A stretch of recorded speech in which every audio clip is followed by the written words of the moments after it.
Est-ce que je suis bizarre si je vous dis que Black Mirror est un peu devenu une série réconfortante ?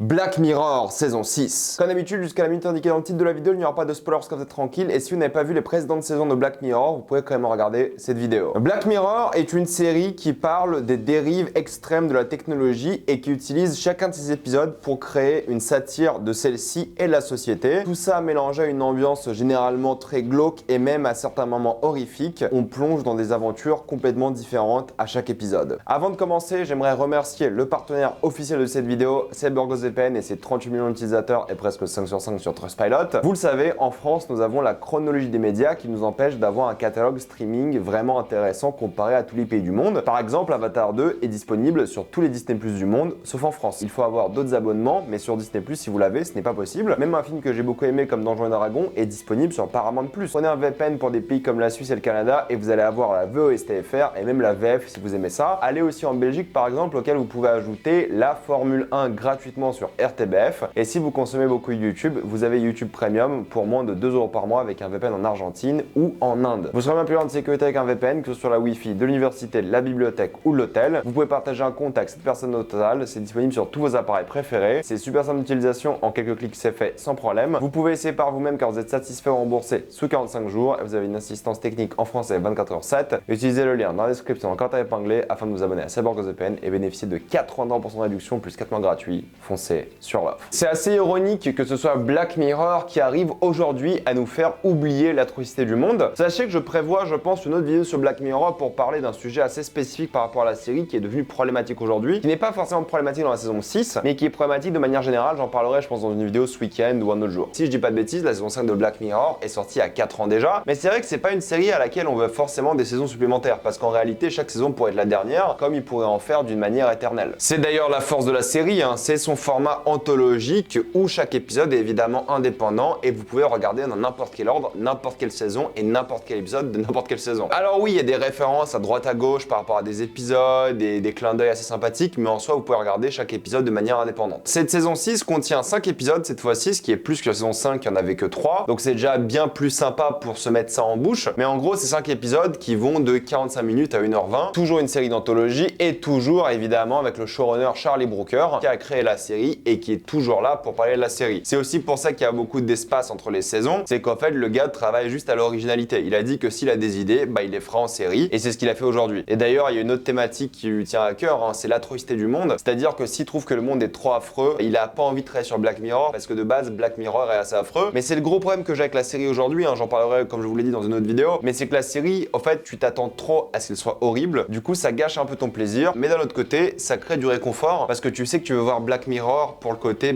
horrible. Du coup, ça te réconforte parce que c'est horrible. C'est un peu bizarre, je trouve, aujourd'hui. Il y a une époque où j'aurais pas voulu voir de Black Mirror pendant le Covid et tout, c'était horrible. Mais là, c'est vrai qu'à une époque où c'est un peu la merde partout dans le monde et ça continue d'être de la merde de plus en plus. Black Mirror, il y a un côté réconfortant parce que c'est tellement cynique et nihiliste que tu te dis ouais, ça fait du bien d'avoir une série comme ça qui assume le fait d'être complètement pessimiste. Enfin bref, on en parlera parce que c'est pas exactement ça et la série te surprend par rapport à ça d'ailleurs. Non pas que la série a plein d'happy ending, mais c'est toujours des faux happy ending que la série a toujours maîtrisé depuis le début. Chaque fin de ces épisodes-là est en soi une fin joyeuse et triste à la fois, ce que je trouve absolument génial. Et je trouve que c'était la saison qui a mieux fait ça de toute la série. Genre vraiment, les fins de chaque épisode, je les ai vraiment trouvées géniales parce qu'ils étaient à la limite entre putain c'est horrible et au fait c'est pas si mauvais comme fin. Je pense que ça va dépendre de chaque personne et c'est ça qui est fort. Ils ont clairement pas fait beaucoup de marketing, pas besoin, c'est Black Mirror, c'est vraiment une licence forte je trouve aujourd'hui. Et ce qui est intéressant c'est que on est à un stade où Black Mirror, les épisodes tu les regardes oui pour le cynisme et pour les fins tragiques, mais surtout aussi pour le concept. Chaque épisode tu te demandes ça va être quoi le truc. Parce que ça qui te motive de regarder la série, ça va être quoi, ça va être comment, d'où ça vient, c'est quoi le délire fantastique. Et la série a toujours été une critique de la technologie de manière principale, mais elle s'est étendue dans d'autres registres comme l'horreur par exemple. Et cette saison-là, c'est vrai que contient, on va dire, que la moitié des épisodes qui se concentrent sur un aspect technologique, qui se concentrent vraiment sur une dérive technologique plus qu'autre chose. Les autres épisodes sont des épisodes classiques, entre guillemets,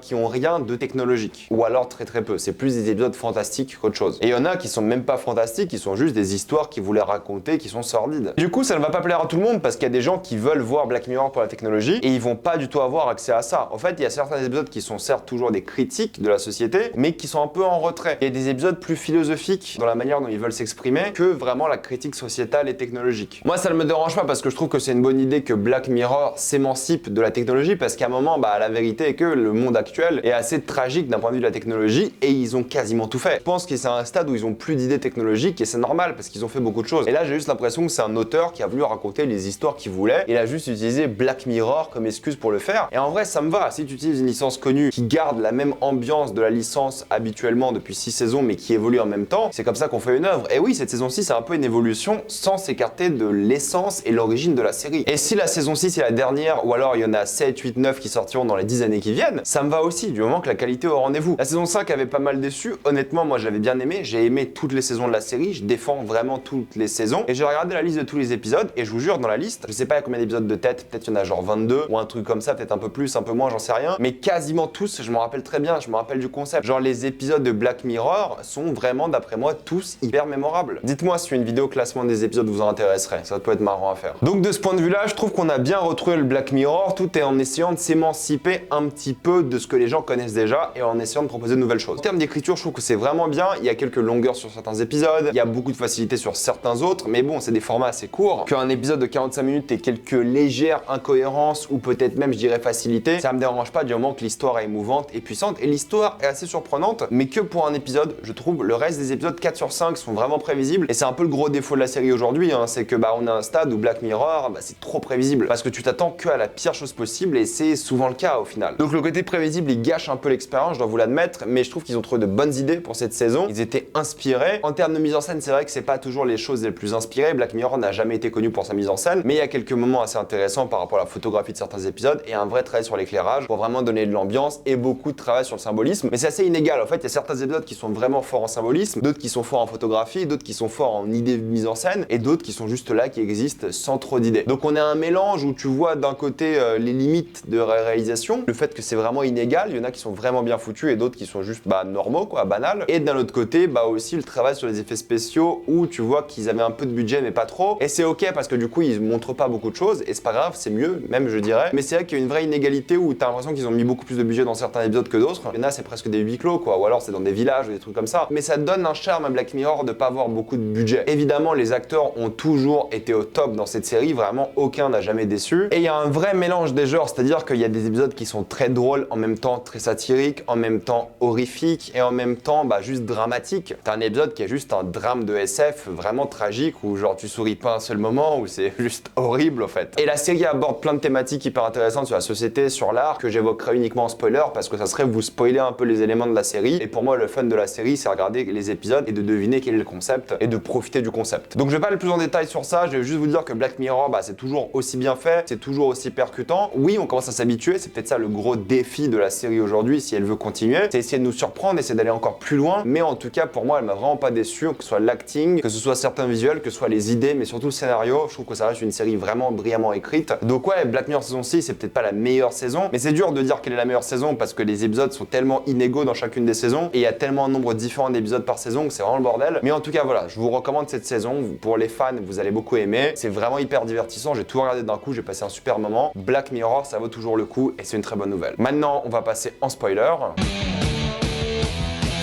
L'épisode 1 de Joan is a Fool, c'est peut-être l'épisode le plus technologique de la série, avec évidemment cette plateforme de streaming Streamberry qui est littéralement Netflix, qui crée du contenu CGI avec des vrais acteurs qui ont donné leur droit de l'histoire d'une vie de quelqu'un qu'ils espionnent avec leur téléphone et des webcams et des choses comme ça. Donc c'est une série qui critique plusieurs choses. Premièrement, la perception qu'ont des gens par rapport aux mensonges qu'ils entendent, que ce soit par exemple à des biopics, que ce soit par exemple à des articles. Moi je le vis un petit peu aussi en tant que youtubeur parce qu'il y a des gens qui disent des choses sur toi sur les réseaux, ils font des centaines voire des milliers de likes et c'est des choses qui sont factuellement fausses et les gens te détestent pour ça ou l'inverse, t'aimes pour ça alors que c'est pas vrai. Il y a une partie où la manipulation est vraiment présente par rapport à l'art, à quel point un biopic par exemple dans cette série pourrait juste ruiner la vie de quelqu'un. Imaginons on fait un biopic sur vous plus tard et on vous a complètement changé votre histoire, les gens vont se rappeler de vous par rapport au biopic et non pas par rapport à la réalité. Je trouve que c'est une thématique vraiment moralement intéressante. Ça parle du pouvoir de l'art, à quel point c'est puissant, à quel point ça peut impacter les vies, que ce soit de manière positive ou négative, mais aussi ça parle de l'art. Qu'est-ce que de l'art si c'est fait par une IA là, supercomputer dans un bureau, et il n'y a aucune implication artistique. Il y a ce côté aussi où l'art doit être négatif pour que les gens regardent. Je le vois aussi sur YouTube, une miniature négative attire beaucoup plus qu'une miniature positive, parce que les gens veulent de la colère, veulent de la haine, et ça va tacler tous ces éléments-là tellement que ça en oublie un peu son histoire, je trouve. T'as l'impression que cet épisode-là, c'est juste,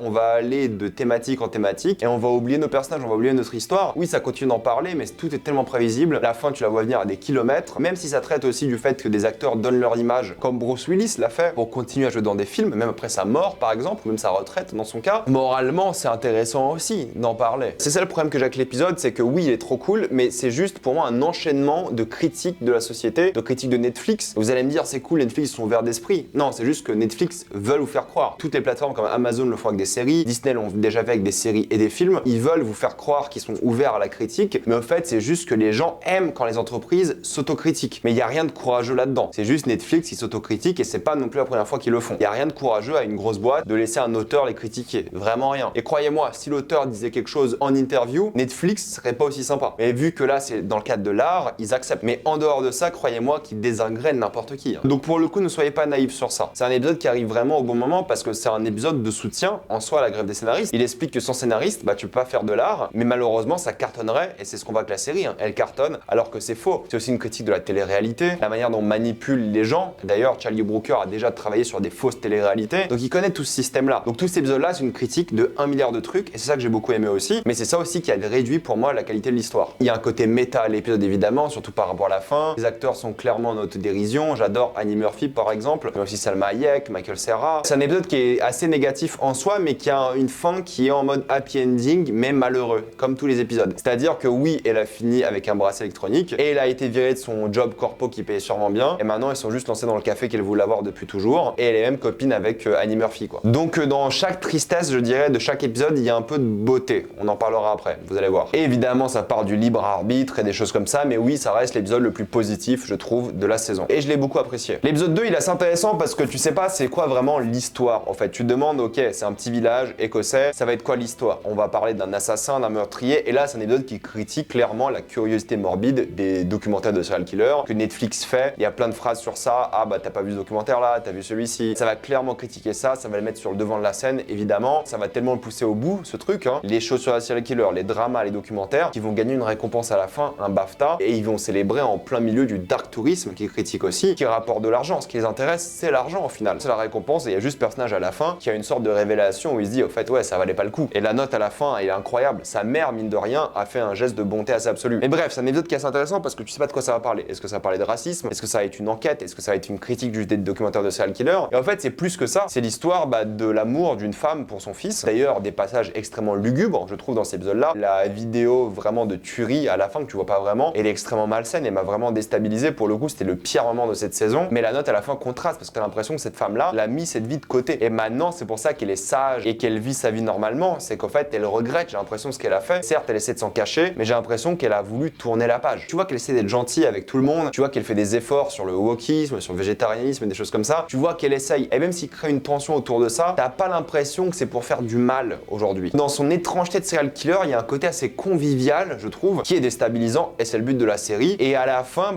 ce serial killer, t'as l'impression qu'il a fait la bonne chose. C'est ça qui est déroutant aussi. Donc pour moi, l'épisode là, clairement, il a qu'un but, c'est le mystère, c'est savoir qui a commis les crimes. Et ils sont allés au bout des choses. C'est un trio qui a commis ces crimes. Et ça qui était encore plus déstabilisant. Et en plus de ça, c'était un épisode assez sexuel, mine de rien, parce qu'il voulait aussi montrer le côté horrible du sexe, de la torture et des choses comme ça. Ouais, c'est un épisode assez critique aussi de plein de choses. John Hannah représente, on va dire, le côté moral des choses, où il trouve que faire un documentaire sur ça, c'est ingrat, c'est utiliser la mort des gens pour se faire de l'argent. Et lui, il profite aussi de ce succès, mais sans le vouloir. Et d'ailleurs, j'adore John Hannah, c'est un acteur formidable. J'aime bien parce que tu doutes de tout le monde, le twist est efficace. L'ironie de gagner une récompense sur une tragédie, qui critique aussi des plateformes et des gens qui font ce genre de contenu. Donc clairement un bon épisode. Le troisième, c'est Beyond the Sea, pour le coup, qui raconte donc l'histoire de science-fiction avec des gens qui vivent dans l'espace et qui peuvent vivre avec une version robot d'eux-mêmes sur Terre pour ne pas s'isoler de leur famille et pour ne pas s'ennuyer grosso modo dans la station spatiale. Et il y a tout un délire où ils échangent leur corps et des choses comme ça. Et cet épisode-là m'a beaucoup fait penser à Max Richter. J'avais l'impression d'entendre Nature of Daylight, une maison en plein milieu de nulle part. Il y avait ce côté